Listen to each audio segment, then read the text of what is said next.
బయటికి వెళ్ళేటప్పుడు మనం చాలా అలంకరించుకుంటాం. మొగుడు వస్తున్నాడు అనేసరికి మాత్రం మోగనము పట్టేస్తాం. వీడి మొహానికి మళ్ళీ అలంకారం ఎందుకని. అందువల్లే సంసారాలు బాగుండవు. అలంకారం భర్త కోసమా, వీధిలో వాళ్ళ కోసమా? వీధిలో కడితే గంట మేకప్ అవుతారు ఒక్కొక్కడు. ఇంట్లో కూర్చుంటే మాత్రం బోడినేటి వేసుకుని కూర్చోవడం ఎక్కడ?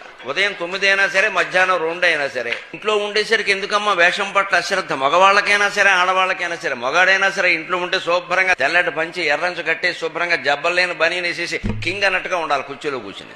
వీడు నా మొగుడు అన్నట్టుగా.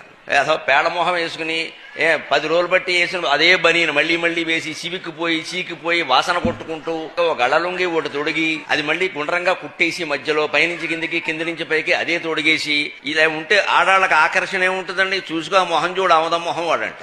ఏమైనా ఉంటే కదా ఆకర్షణ. అసలు ఇంట్లోనే దాంపత్య బంధం బాగుండాలి అంటే ఎంతసేపు పురుషుడు భార్యను ఆకర్షించే విధంగా, స్త్రీ పురుషుణ్ణి ఆకర్షించే విధంగా ఉండాలి. ఆకర్షణ లేకపోతే బంధం ఎలా ఉంటుందండి?